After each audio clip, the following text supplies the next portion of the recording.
Halo semuanya, udah pertengahan bulan Juni nih, dan tentunya Masumi tetap setia menemani kalian. Oke, sekarang kita akan mulai bahas anime barunya ya. Kali ini Mima bakal bahas anime yang berjudul Tada-kun wa Koi o Shinai, atau Tada Never Falls in Love.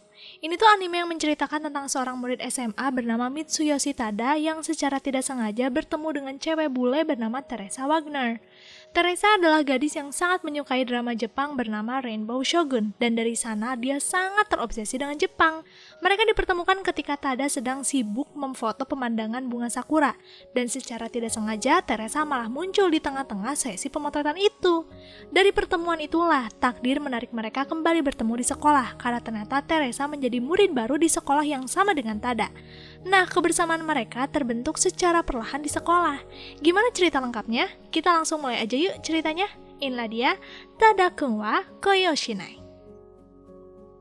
Scene diawali ketika seorang anak SMA bernama Mitsuyoshi Tada yang sedang hunting foto pemandangan sekitar, karena dia ini sangat suka fotografi. Saat Tada mencoba memfokuskan mengambil foto sakura, kamera Tada malah menangkap sosok gadis bule yang cantik bernama Teresa Wagner. Walaupun dia bule, Teresa mahir berbahasa Jepang loh. Menyadari dirinya terfoto kamera orang lain, Teresa malah jadi teringat untuk minta difotokan juga oleh kamera yang dibawanya. Tapi saat Tada mengecek kameranya, ternyata kamera ini habis baterai. Melihat Teresa yang kecewa, Tada mempunyai ide lain dengan memfoto Teresa menggunakan kameranya, tapi memory cardnya milik Teresa. Tentu saja, Teresa sangat senang. Saking senangnya, dia pergi tanpa membawa memory cardnya lagi. Tapi untungnya mereka tidak sengaja bertemu lagi ketika Teresa sedang mengejar kainnya yang terbang. Tentu saja melihat Teresa di sini, Tada langsung segera mengembalikan memory card Teresa. Di tengah obrolan, Teresa melihat pintu air yang ada di sungai, dan tiba-tiba saja Teresa berniat untuk melompat ke bawah sana. Tentu saja Tada segera menahan Teresa, karena itu sangat berbahaya. Teresa pun memberitahu alasannya, dia ingin pergi ke sana karena Teresa ternyata salah satu fans dari drama kolosal yang berjudul Rainbow Shogun. Teresa mengira kalau pintu air itu adalah jalan rahasia Shogun yang pernah dibahas dalam drama. Tada pun memberitahu Teresa kalau itu pintu air biasa dan cerita yang ada di Rainbow Shogun hanya fiksi saja. Setelah menjelaskan itu semua, mereka pun terpisah. Tapi saat turun hujan, Tada malah kembali melihat Teresa yang sedang berteduh. Tapi bajunya basah kuyup karena cipratan mobil yang lewat. Tada tidak tega membiarkan Teresa di sini. Maka dari itu, Tada mengajak Teresa ke kafe kopi milik keluarganya. Kebetulan tidak jauh dari sana. Sesampai di kafe Tada, Teresa bertemu dengan adik Tada yang bernama Yui dan kakeknya yang bernama Souzo. Melihat Tada membawa gadis cantik, tentu saja Yui sempat mengira kalau Teresa adalah pacar kakaknya. Tapi setelah dijelaskan, Yui menunjukkan kekecewaan karena ternyata Tada tidak pernah punya pacar. Teresa dipinjamkan pakaian Yui dan setelah mengganti pakaiannya, kafe kedatangan tamu lagi yang ternyata sahabat Tada bernama Kaoru Ijuin. Kaoru ini adalah orang yang pede luar biasa. Dia merasa menjadi pria paling tampan sedunia. Walaupun tampan, Kaoru sayangnya tidak akur dengan kucing peliharaan Tada yang bernama Nyangkobi. Melihat ada gadis cantik, Kaoru dengan seketika langsung tebar pesona, berharap kalau Teresa akan terpana dengan ketampanannya. Tapi untungnya tidak lama dari itu ada seseorang gadis kuat yang langsung menjauhkan Kaoru dari Teresa. Dia bernama Alexandra Marguerite, dan Alex ini adalah teman sekaligus penjaganya Teresa.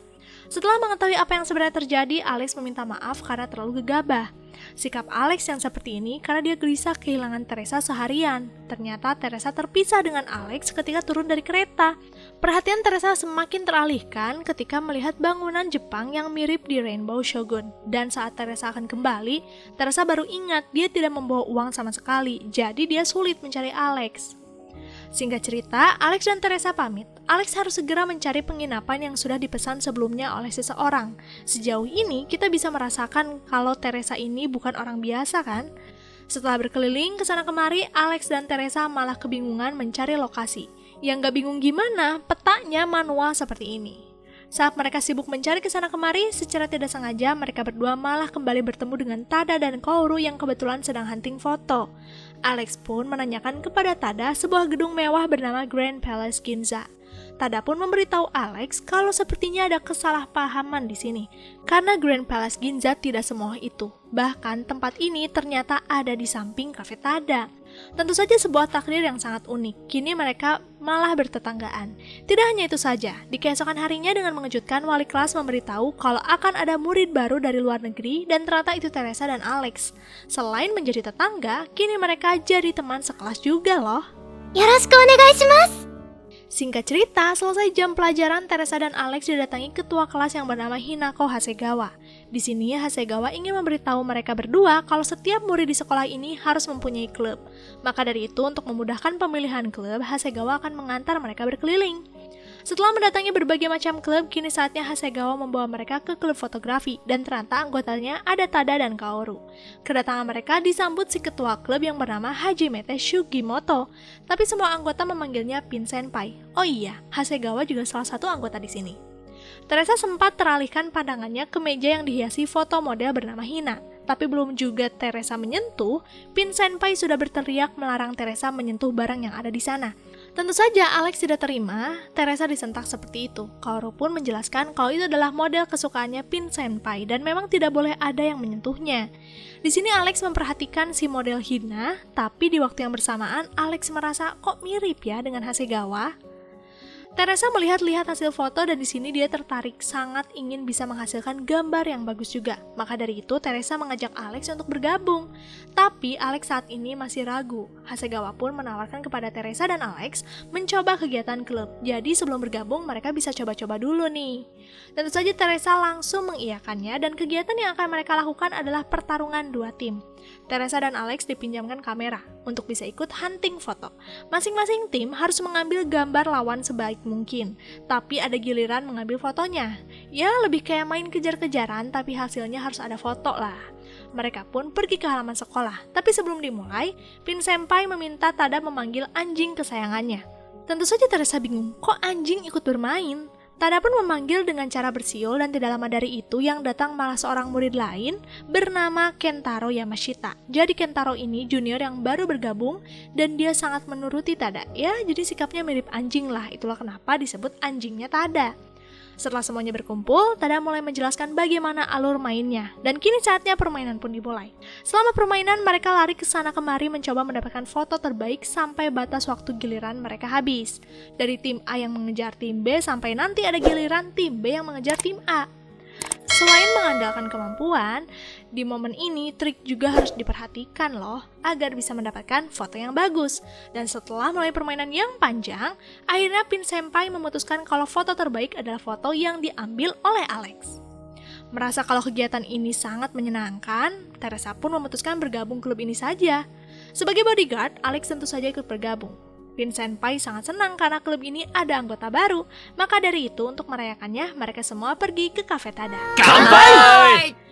Hari ini hari libur, tapi kegiatan klub fotografi masih berjalan. Pin Senpai meminta semua anggotanya untuk berburu foto tema musim semi, karena sekarang klub fotografi sedang mengejar kompetisi fotografi.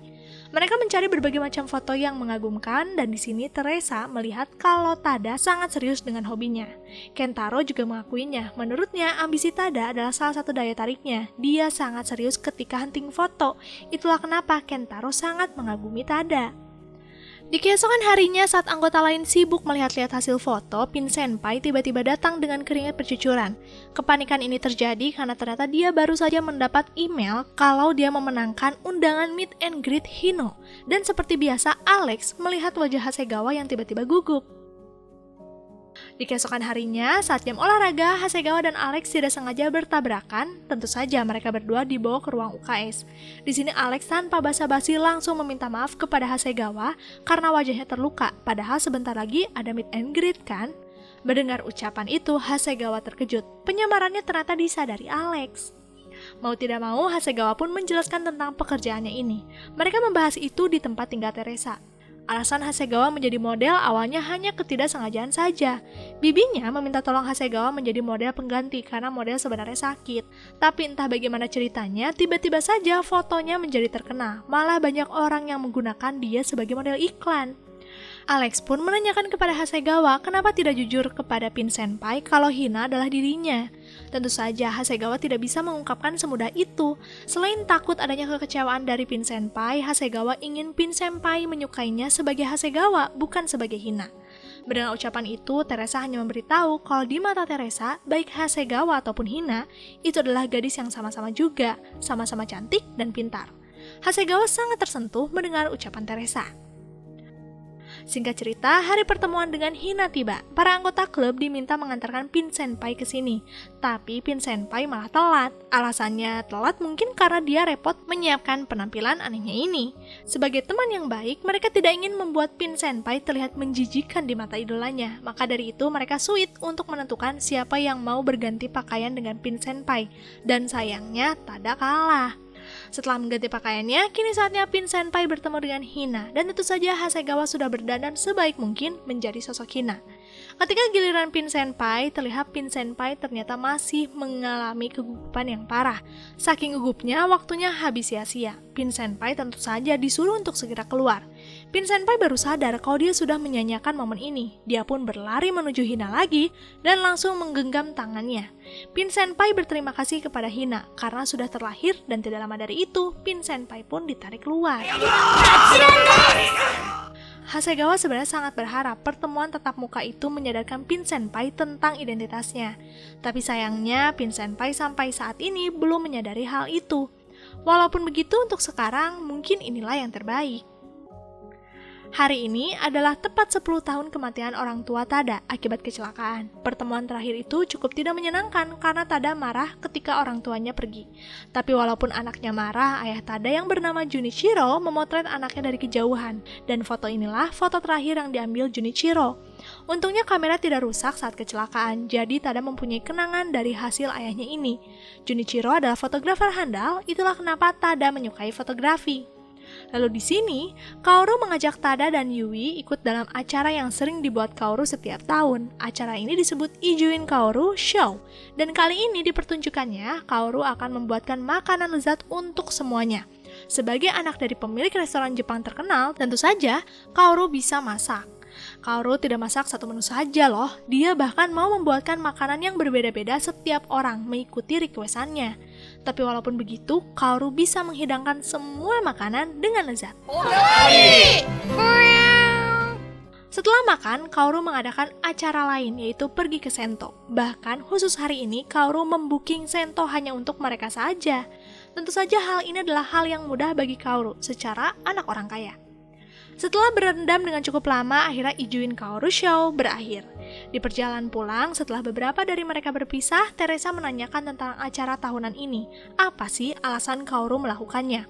Yui pun memberitahu kalau Kaoru melakukan ini adalah untuk menghibur Tada dan Yui. Setiap peringatan kematian orang tua mereka, Kaoru selalu datang menghibur mereka apapun itu. Padahal sih Tada dan Yui sudah baik-baik saja, tapi semangat Kaoru tidak bisa dihentikan, dia tetap menghibur seperti ini. Mendengar hal itu, baik Teresa dan Alex sangat terkejut. Ternyata laki-laki petakilan seperti Kaoru mempunyai hati sehangat itu ya.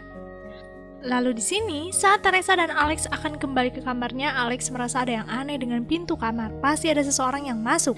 Dan saat membuka pintu, memang iya. Tapi yang datang adalah seorang pria tampan, bak pangeran bernama Charles Deloy. Dan dia adalah tunangannya Teresa. Kedatangan Charles ke sini adalah untuk melihat keadaan Teresa dan dia sangat ingin melihat kehidupan Teresa di sekolah juga. Tentu saja, Teresa tidak keberatan. Maka dari itu Teresa membawa Charles ke sekolah dan tentu saja memperkenalkannya ke klub fotografi. Tapi di sini Teresa memperkenalkan Charles sebagai teman masa kecilnya. Ketampanan Charles benar-benar membuat para lelaki iri. Kecuali Tada sih, dia lempeng-lempeng aja.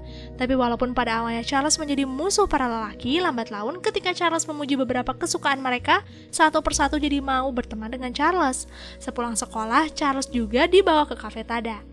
Setelah nongkrong di kafe Tada, Charles, Teresa, dan Alex pamit pulang. Tapi sebelum pulang, Kaoru sempat mengajak mereka bertiga untuk pergi ke pesta bersamanya. Sayangnya mereka bertiga tidak bisa pergi karena ada urusan lain. Dengan terpaksa yang pergi ke pesta hanya Tada, Kaoru, Pin Senpai, dan Hasegawa saja. Tapi siapa sangka loh, di tengah acara mereka malah melihat Teresa, Alex, dan Charles juga di sana. Ternyata Kaoru dan Charles sama-sama diundang oleh kenalan keluarga mereka. Tapi walaupun mereka di pesta yang sama, Teresa, Charles, dan Alex tidak bisa ikut berkumpul dengan yang lainnya karena Charles harus menemui beberapa koleganya. Saat Charles sibuk mengobrol, Teresa tidak sengaja bersenggolan dengan tamu lain dan akibatnya rok Teresa terkena wine. Dia pun izin untuk pergi ke toilet sebentar. Selesai membersihkan roknya, saat Teresa akan kembali ke aula, Teresa malah teralihkan dengan bangunan khas Jepang yang sangat mirip seperti di drama Rainbow Shogun. Tentu saja Teresa mengambil kesempatan untuk pergi ke sana. Tapi di sana Teresa malah bertemu dengan Tada lagi, dan di waktu yang bersamaan, hujan malah turun. Mau tidak mau mereka jadi harus berteduh di sekitaran sana.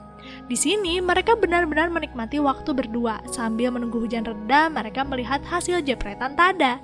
Saking enjoynya mereka berdua, Teresa tidak sadar kalau dia sudah pergi dari Alex dalam waktu yang cukup lama. Dan tentu saja ketika Alex menemukan Teresa, Alex menunjukkan kepanikan yang luar biasa. Teresa tentu saja meminta maaf karena untuk kesekian kalinya dia bertindak seenaknya. Charles pun segera menenangkan Alex kalau semuanya baik-baik saja. Charles juga berterima kasih kepada Tada karena sudah mau menemani Teresa di sini.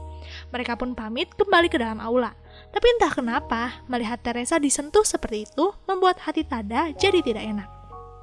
Apakah sekarang Tada mulai merasakan jatuh cinta? Kalau penasaran, nantikan aja di part 2 ya. Makasih buat kalian yang udah setia di channel ini. Sampai jumpa lagi di next video. Jamatane, arigato gozaimasu.